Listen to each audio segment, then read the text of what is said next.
Alors, on va travailler sur, on va attaquer un petit peu le sujet qui nous intéresse aujourd'hui, en commençant par un certain bilan des 3 sessions précédentes. La première session était sur les fameux lesson plans. Alors, on voyait qu'il y a une certaine évolution au sein des classes, au milieu professionnel, qui a fait émerger un besoin qui était celui de la connaissance, qu'on avait appelé les technologies du XXIe siècle. Alors c'est peut-être un grand mot sur sur ces outils. Et on avait vu, effectivement, c'était l'objectif de la toute petite Voilà, on avait vu effectivement que c'était l'objectif de la petite bulle qu'on voyait tout en bas et les différents, le trait vert et le trait violet qu'on voyait en bas, qu'il y avait une vraie demande croissante sur ces besoins du XXIe siècle. On a vu également comme ça l'intérêt des lesson plans et un petit peu l'usage qu'on pouvait avoir de ces outils qu'on avait traduits par des plans de formation à destination des enseignants. Donc l'idée et l'objectif était de télécharger ces lesson plans, donc ils prenaient la forme tout simplement de contenu PDF, de contenu exemple sur Office, de contenu exemple sur Excel, Word, etc. Et ces contenus pouvaient être téléchargés, repris, travaillés. On avait étudié, on avait vu deux manières un petit peu de l'utiliser. Ce premier lesson plan, j'en prenais connaissance et je l'appliquais directement dans mon cours en tant qu'enseignant. J'allais directement dérouler l'exercice qui correspondait à la session avancée, peut-être plutôt une initialisation autour de Word 2010. Et puis il y avait une autre méthode aussi qui est utilisée par certains établissements, qui était d'intégrer une partie de ces sessions, de ces lesson plans, dans le cadre d'un cours qui n'était pas un cours de technologie en tant que tel. J'avais pris un exemple concret il y a 2 semaines, qui était celui d'un cours de physique dans lequel je devais présenter des résultats qu'on avait obtenus dans le cadre d'une expérience. J'utilisais pour cela, par exemple PowerPoint. On avait présenté une vidéo qui avait été filmée du déplacement d'un solide, et cette vidéo pouvait être présentée au sein de PowerPoint. Donc pour ça, j'utilisais la partie du lesson plan qui correspondait à l'intégration de la vidéo. Voilà, donc un petit peu deux manières d'intégrer, de travailler autour de ces lesson plans, soit en tant que plan de formation utilisé comme tel dans le cadre d'un enseignement de l'outil Office, de l'outil proposé par ce lesson plan, soit intégré dans le cadre d'un cours, d'un cursus pédagogique, d'un cours, en tant que brique technologique. On avait vu également que ces lesson plans étaient localisés, étaient disponibles en français sur la partie Office. On avait ensuite vu la semaine dernière la partie e-learning, donc ce qui était cours en ligne, la planification des cours, comment assigner les cours et des plans de formation. On avait resté sur un point particulier, je le rappellerai cette fois-ci, s'il y avait des personnes qui n'étaient pas présentes. J'avais insisté très lourdement peut-être sur un point qui était celui de la nécessité de créer des groupes. Je dirais comme l'interface de e-learning a beaucoup évolué ces derniers mois, avec fin août, début septembre, une nouvelle version qui est plus simple, plus complète. Par contre, effectivement, le point de bien commencer sur ce e-learning, bien mettre en place votre structure d'établissement. Et pour ça, ce que l'on conseille, avec le retour d'expérience qu'on peut avoir, c'est mettre en place des groupes. De manière ensuite, donc ces groupes étaient organisés par enseignant, de façon à ne pas mélanger ensuite l'ensemble des cours qui vont être présentés au bout de quelques mois d'utilisation.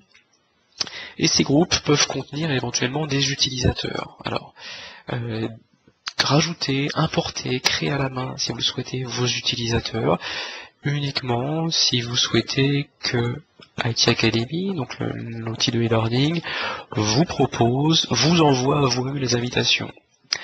Si vous souhaitez vous-même envoyer par le média qui vous plaît, soit par mail parce que vous avez des listes de distribution sur la VTD, sur Office 365, soit parce que vous avez déjà, dans le cadre de votre intranet pédagogique, de votre ENT, vous disposez déjà d'espaces de type mur pour pouvoir publier ce type d'informations. Dans ce cas-là, si vous ne souhaitez pas qu'IT Academy envoie les notifications de cours en ligne, vous allez devoir assigner des codes d'accès. Donc on avait vu ce point-là, et on a vu également l'intérêt de réaliser des plans de formation. Donc, pour rappel, les plans de formation sont une sorte de parcours pédagogique défini par l'enseignant, qui n'est pas l'intégralité du parcours sur par exemple Word 2010, mais qu'une sélection qui correspond à la leçon, on va dire, au plan de formation qui a été défini pour ce sujet. Voilà un petit peu pour ce rapide résumé des différentes des deux sessions. Ce que je vous propose, c'est de continuer. Alors, on avait vu la session 1 Lesson Plan, la session 2 les learning. Aujourd'hui, nous allons parler de certification. De certification. Quatrième session est une session au choix.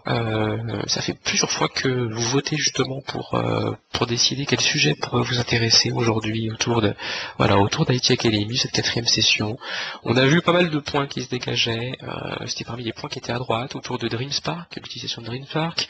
Un point qui n'est pas présent également, mais qui a retenu votre intérêt, c'est l'utilisation conjointe d'IT Academy avec l'IVT du Office 365. Quelles sont les passerelles aujourd'hui et quelles sont un petit peu les futures passerelles ou les passerelles existantes avec Office 365.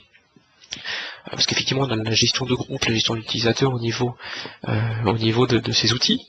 Voilà, donc on avait déjà retenu ces points-là. Je vous propose en fin de session de voter et de nous indiquer quels sont les points qui vous intéressent, de façon à ce que la session numéro 4 corresponde aux besoins à vos différents besoins. Alors, les certifications. Un point important sur les certifications. Les certifications peuvent adresser des besoins qui vont être des besoins étudiants et des besoins qui vont être des besoins enseignants. Voilà. Alors ça, c'est un petit peu une vue mondiale du choix des certifications. Alors, je sais qu'en France, on a une vue un petit peu particulière, qui n'est pas celle des autres pays sur les certifications. Aujourd'hui, on est au début des certifications sur une partie non technique. Alors, ce qu'on peut voir comme bénéfice, de toute façon, de manière générale, sans rentrer dans les spécifications de nos pays, pour les étudiants, par exemple, et sur la validation des acquis des cours assimilés. Ça, c'est un point de base. La certification est une bonne méthode de validation des acquis. Le rester compétitif sur le marché du travail est un point important quand on voit que dans d'autres pays, des certifications sur les outils sont des points très souvent demandés. Moi j'insisterai peut-être sur ce point. On commence à trouver, on retrouve bien sûr sur des postes techniques et des besoins en certification, mais également sur des postes qui ne sont pas des postes techniques. On commence à voir apparaître des certifications autour d'Office. Et on voit effectivement que c'est une tendance qui vient des pays anglo-saxons, qui est très présente.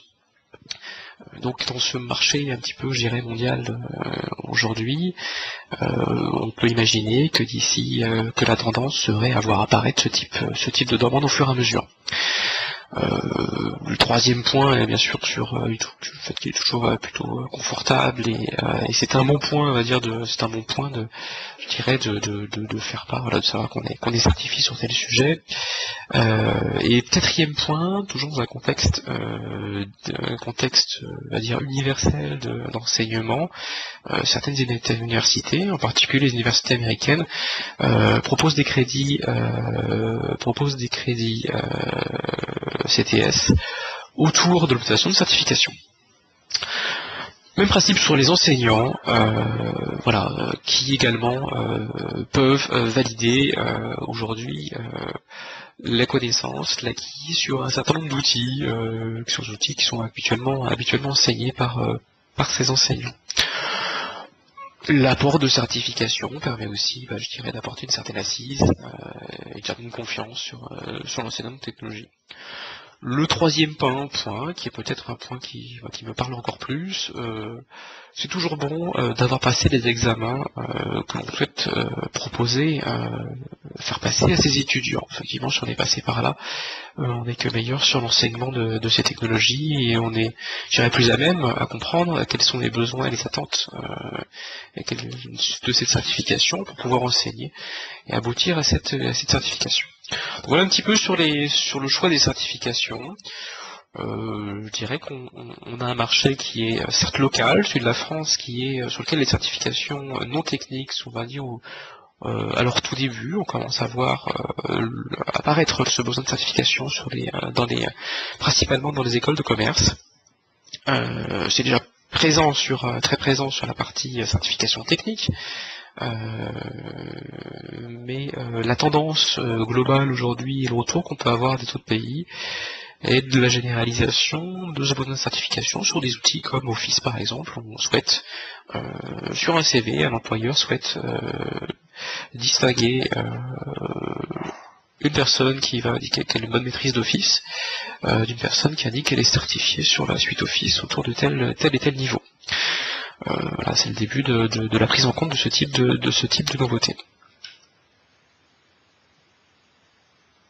Voilà. Alors je vous passe éventuellement la vidéo en anglais de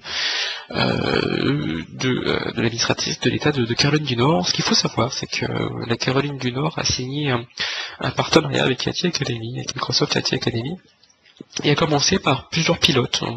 C'était fin de l'été 2009. Puis une feuille de route a été bâtie pour déployer de façon plus conséquente, beaucoup plus conséquente, l'utilisation des certifications. Donc on voit à droite, on rentre pas forcément dans le détail des chiffres, la progression qui a été faite autour des certifications. Donc ça a commencé sur un pilote fin 2009, début 2010. Et puis ce pilote a été généralisé au fur et à mesure, et l'ensemble des districts, donc des secteurs, ont été mis sur les certifications Microsoft, donc sur l'IT Academy, avec un bon résultat, puisque quelques 23 000 étudiants ont été certifiés, sur un total de 42 000 certifications au total. Donc, effectivement, on voit qu'à l'échelle d'un État, aux États-Unis, il y a un besoin qui a été lancé autour de la certification, et un bon résultat en termes d'adoption, en termes d'usage de ces certifications.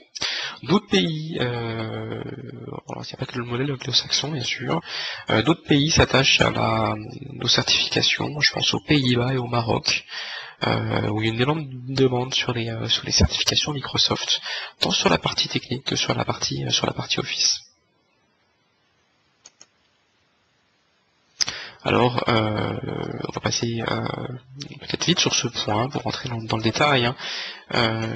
Aujourd'hui, voilà, on peut se poser la question de ce que ça signifie concrètement, et regarder peut-être un coup d'œil à ce que ça pourrait correspondre en termes d'opportunités. Moi, je vois un point important sur les certifications. Elle permet de valider le fait que l'étudiant maîtrise des fonctionnalités évoluées. Deuxième point, sur un marché universitaire et d'établissement qui se mondialise, c'est la possibilité de gagner des crédits académiques.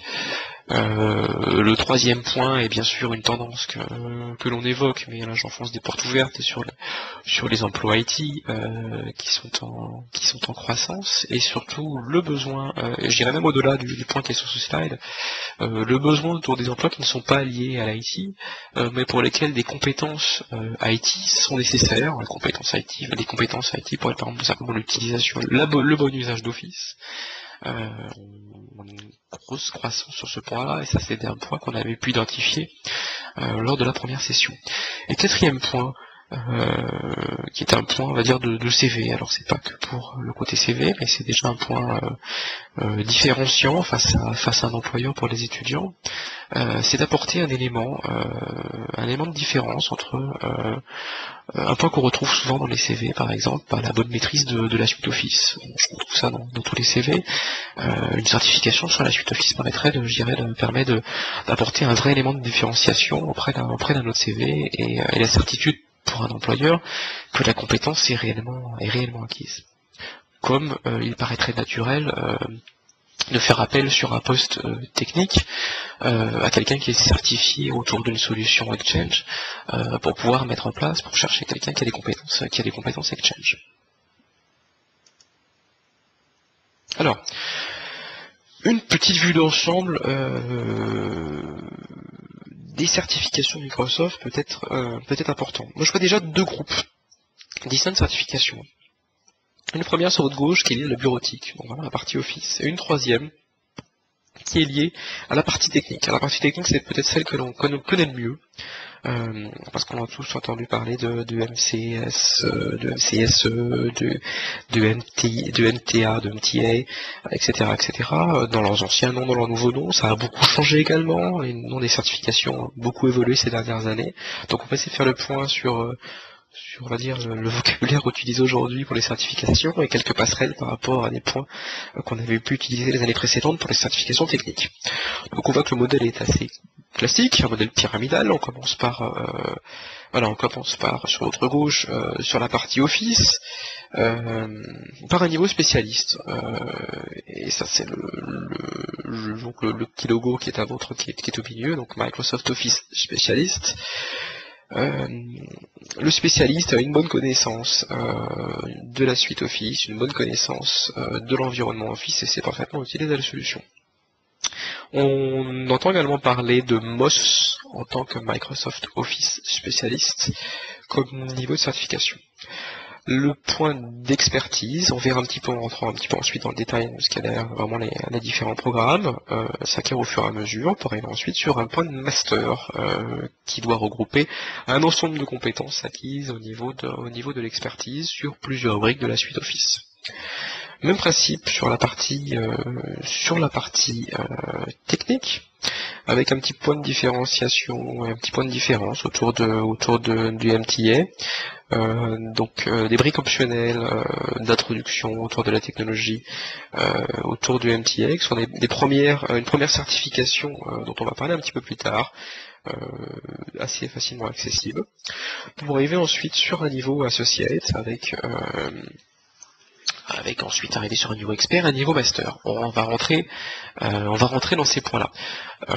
Le bon point, c'est que les formations, et ça on précise pas forcément, mais c'est toujours un point important, les formations, les learning, les lesson plans qu'on a vus dans les étapes précédentes, préparent bien sûr au passage de ces formations.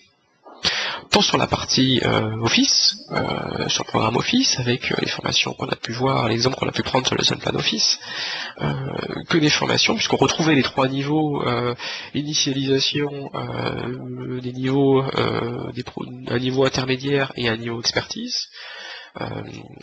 Que sur la partie technique, on retrouve bien sûr des lesson plans qui pouvaient parfois être en anglais sur les parties techniques, autour des différents produits techniques de Microsoft, que sont SQL, Exchange, SharePoint, Visual Studio, etc. Continuons sur ces points pour entrer un petit peu dans le détail. Alors, la spécialisation MOS, donc Microsoft Office Specialist, ça c'est un point un petit peu on en a déjà parlé, de différence par rapport à nos camarades anglo-saxons, enfin d'autres pays européens également qui sont sur d'autres tendances aujourd'hui, tendance qui est assez début aujourd'hui en France.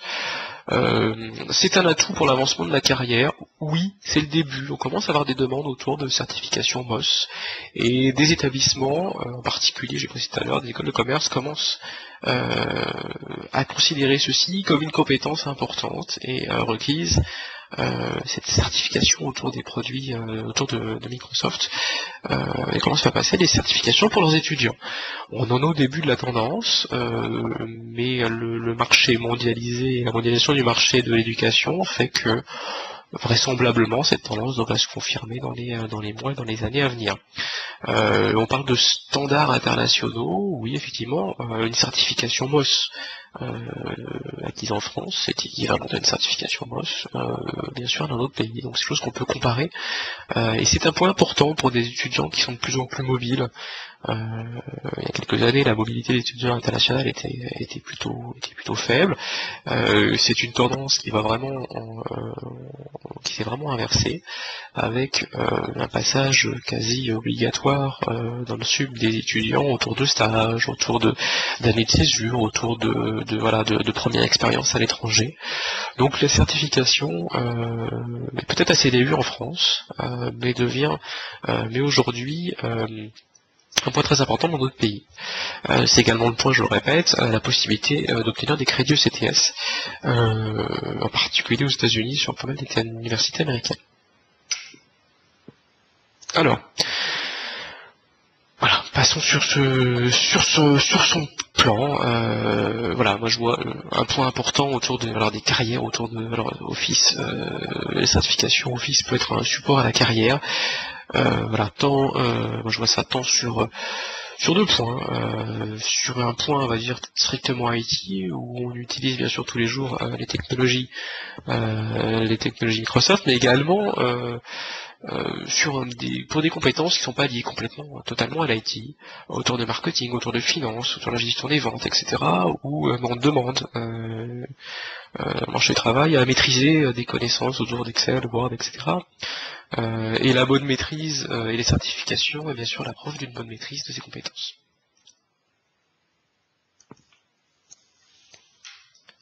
Alors, continuons. Autour des certifications Office. Alors, on va rentrer un petit peu dans le détail des certifications. On va rentrer un petit peu dans le détail des certifications autour de ces trois niveaux. Un niveau spécialiste, un niveau expert, un niveau master. Donc, spécialiste autour d'un sujet, Word, Excel, PowerPoint, Access, etc. En général, tout le monde commence par une certification MOS, donc une certification spécialiste, on va être Microsoft Office spécialiste. Puis ensuite, on continue par gravir les échelons. La bonne démarche consiste à commencer par Word et Excel en certification MOS, puisque les expertises sont les niveaux d'expertise autour uniquement des produits Word et des produits Excel. Donc commencer par un premier niveau de base sur la partie Word, puis ensuite gravir un niveau d'expertise sur la partie Word et sur la partie Excel. Pour obtenir le dernier niveau de master, il est demandé la maîtrise des 4 parmi les 2, 4, 6 et 7 spécialisations, on va dire, si on peut le traduire comme ça, proposées, de maîtriser 4 certifications, plus avoir les 2 niveaux d'expertise autour de Word et d'Excel qui sont demandés. Donc en général, on retrouve les 2 spécialisations Word et Excel, généralement PowerPoint est dans la suite, et ensuite parmi les 4 restantes vous avez la possibilité de faire votre choix. La maîtrise de l'expertise vous permet ensuite d'acquérir le niveau de master.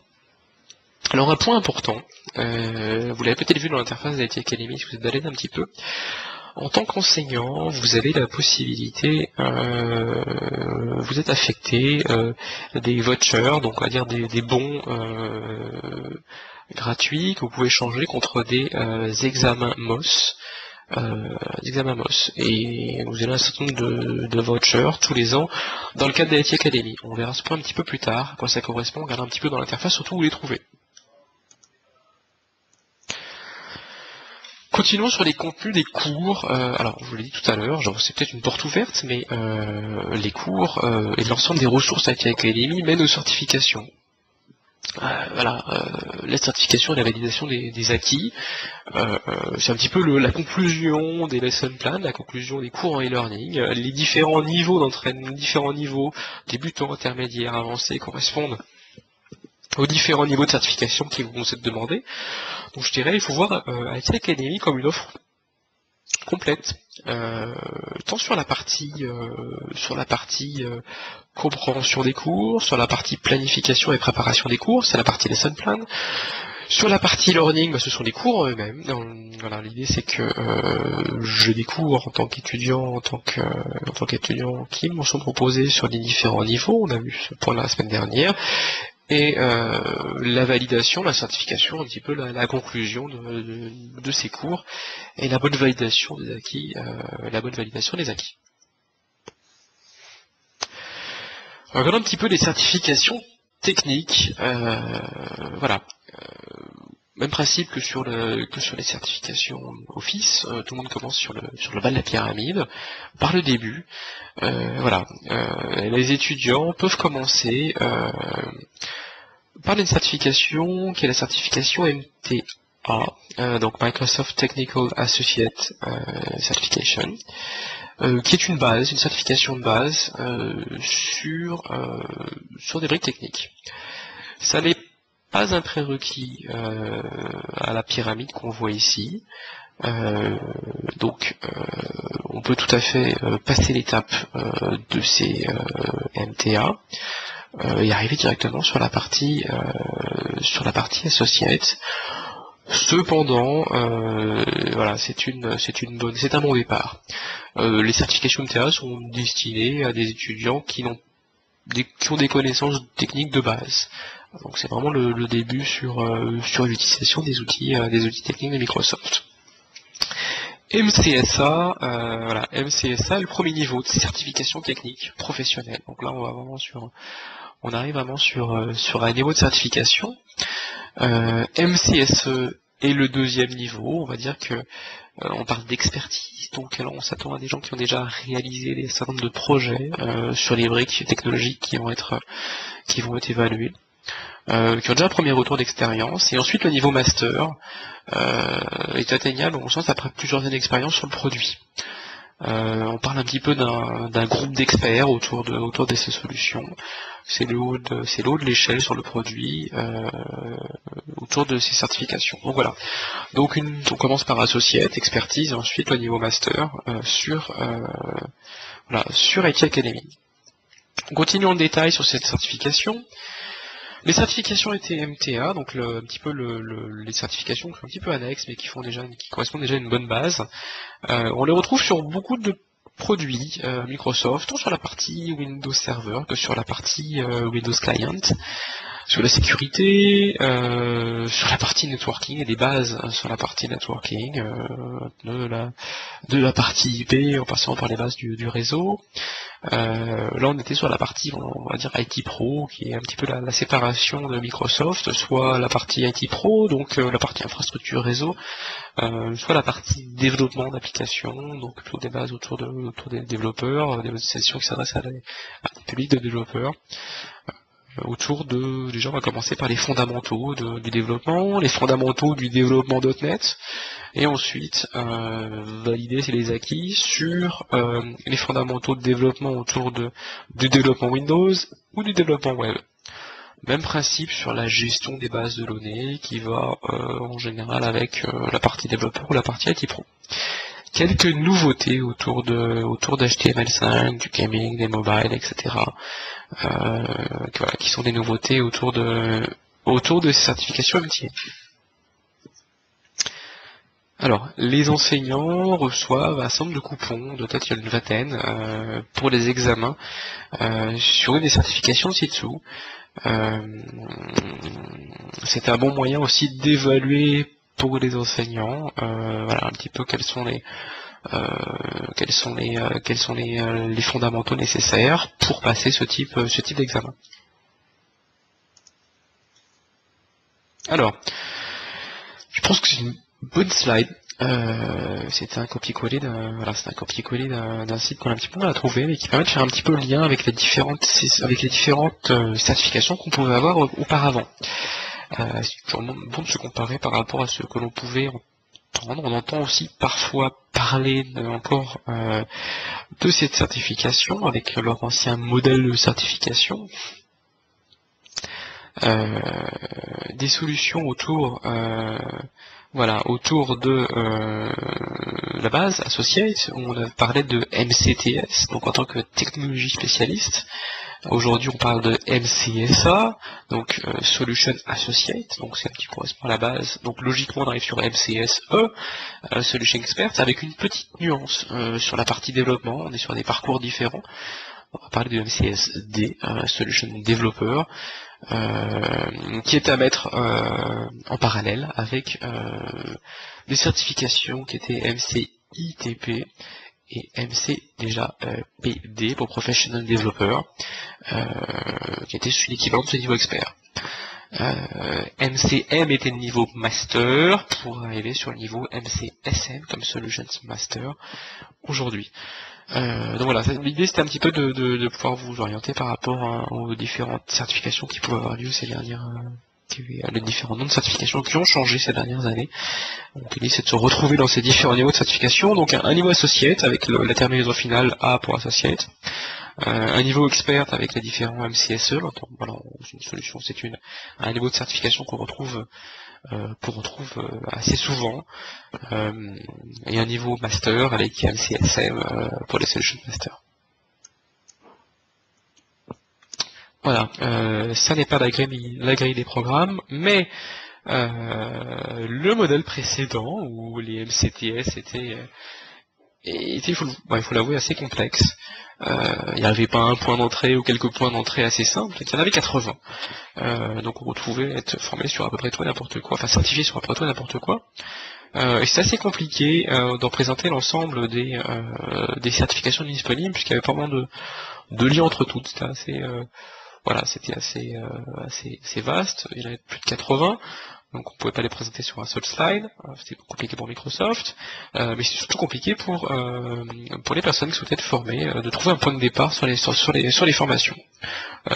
Quel MCTS j'allais passer, c'est une bonne question, j'avais à lire un certain nombre une liste, un petit peu une liste à l'après-vert, qui n'était pas forcément difficile, qui n'était pas forcément facile en termes d'entrée. Des améliorations bien sûr, autour du nouveau modèle MCSA, puisqu'on retrouve seulement 4 niveaux de points d'entrée. Alors, il y a toujours autant de choix, par contre on retrouve 4 points d'entrée. Est-ce que vous voulez faire service sur la partie serveur, sur la partie client, sur la partie database ou sur la partie développeur? Ça permet déjà pour un étudiant qui se trouve un bon point d'entrée, de travailler sur les bases. Ça ne réduit pas la qualité des formations, des certifications. Par contre, c'est plus simple. Pas sur le niveau des certifications, mais c'est plus simple sur l'entrée à ces différentes certifications. Plus de 4 points d'entrée. Donc serveur client, base de données, développeur, et 8 certifications, 8 examens. Sur la partie installation, là, ça c'est les dernières qui ont été mises en place.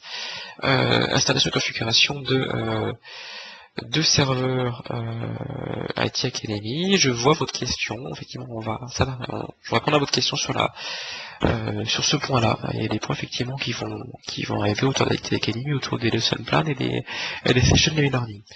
Pareil sur la partie 2008. En base de données SQL Server 2008, l'implémentation et la maintenance, c'est le cours de base. Et SQL Server 2012. Développeur autour de la programmation C# et la programmation HTML5, JavaScript et CSS3. Gros effectivement point d'intérêt sur la partie JavaScript et HTML5. C'est un sujet qui devient de plus en plus couru, donc voilà pourquoi est-ce que c'est un sujet de base pour cette certification. Windows 7 bien sûr, la configuration de Windows 7 et l'arrivée de Windows 8. Je continue. Voilà, même principe sur les MCPD qui était une complexité absolue en termes de niveau de certification. Il n'y avait que 30, un petit peu moins, mais c'était quand même complexe en termes de points d'entrée. C'était un peu plus simple aujourd'hui. Il y en a en effet 11 je crois que ça n'a pas changé, ça n'a pas évolué.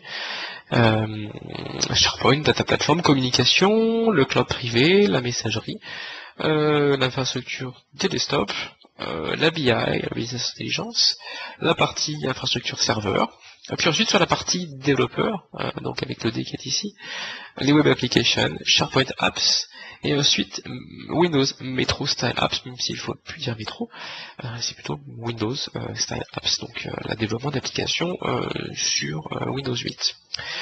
Un lien important que je vais tenter de vous copier-coller, je vais l'écrire un petit peu plus tard, sur les overviews, les certifications, donc voilà, il y a un lien qui est assez intéressant sur la visualisation de l'ensemble des certifications. On peut effectivement se poser la question sur quelles sont les quelles sont les certifications et quels sont les niveaux, quels sont les programmes couverts. Je vais vous copier tout cela dans quelques minutes. De toute façon, tout ça sera présent bien sûr dans les présentations. Concrètement, comment commencer? Alors, on reprend le point d'entrée qui est celui auquel on avait commencé ces dernières semaines, toujours le même. On pouvait en avoir d'autres, mais l'idée effectivement de se trouver sur le programme, sur le portail IT Academy. Vous cliquez sur Member Sign In.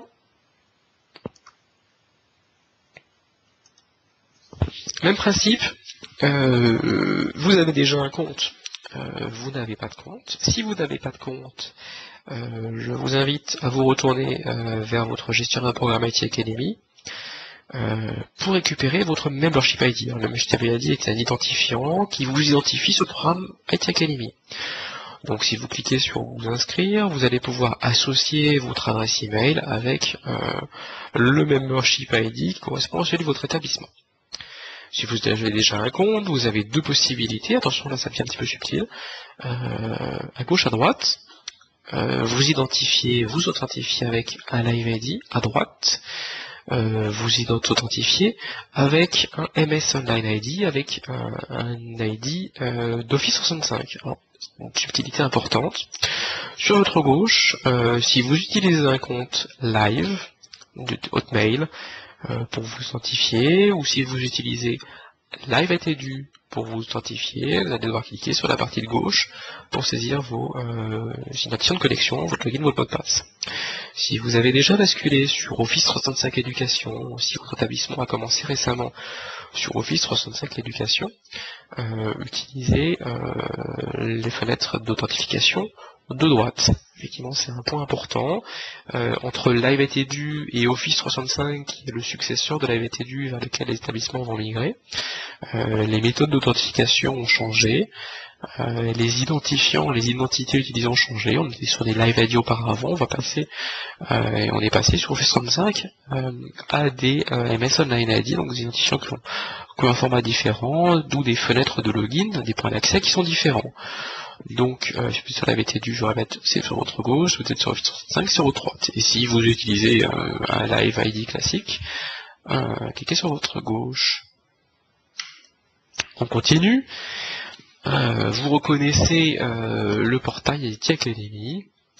Je vous propose de cliquer sur My Academy. En général, c'est un bon point. On avait vu sur les sessions précédentes mon curriculum correspondait à mes lessons. Je retrouvais mes lesson plans, je retrouvais mes sessions de learning, etc.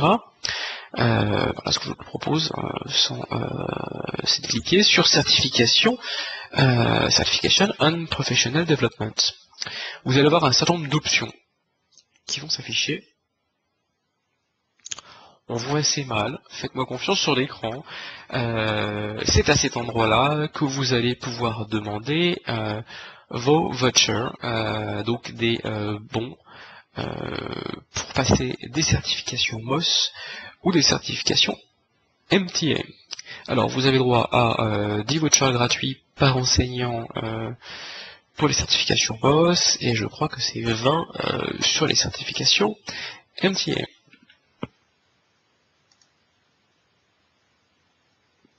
Alors, concrètement, voilà, vous allez pouvoir utiliser les vouchers ITA. Décidez ensuite si vous souhaitez généraliser ces certifications pour les étudiants. Dans ce cas-là, vous allez être limité par ces certifications un petit peu, je dirais, d'essai. Les certifications sont commercialisées. Pour cela, si vous souhaitez acquérir les certifications, Microsoft ou Exaduro seront à même de vous orienter ou de vous vendre les différentes certifications qui sont proposées par les partenaires de Microsoft qui proposent ce type de certification. Donc tant sur la partie MOS que sur la partie MTA.